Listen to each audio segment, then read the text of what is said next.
My name is Tanya Davis, and these are my audience members, Tim and Michelle. In 2011, according to the Centers for Disease Control and Prevention, 27,853 people died in the United States because of hypertension.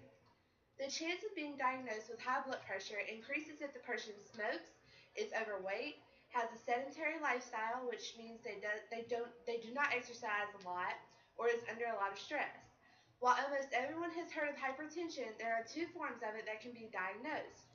Hypertension is defined as a prolonged elevation in blood pressure and may be primary or secondary. In primary hypertension, the person gradually develops high blood pressure over many years. This type does not have an exact cause and may be linked to genetics, a poor diet, and lack of exercise.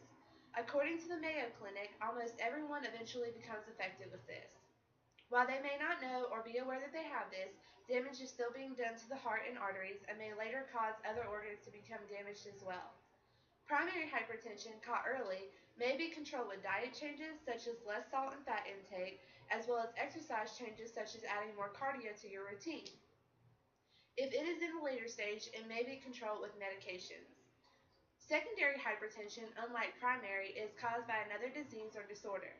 For example, a person with renal disease or kidney disease is more likely to develop hypertension because of the dysfunctional renal system. Other disorders that may cause a person to have secondary hypertension include problems with your heart, arteries, or even pregnancy. This type of hypertension is usually more serious because the blood pressure itself is higher and there is more than one body system involved. To treat this type of blood pressure, both the hypertension and the other problem must be corrected simultaneously. Having hypertension, whichever kind, is not a death sentence, but it must be treated as a medical emergency and be corrected as soon as possible with diet changes, exercise changes, or medicine. If hypertension is put on the back burner, worse things may happen, including a stroke or heart attack.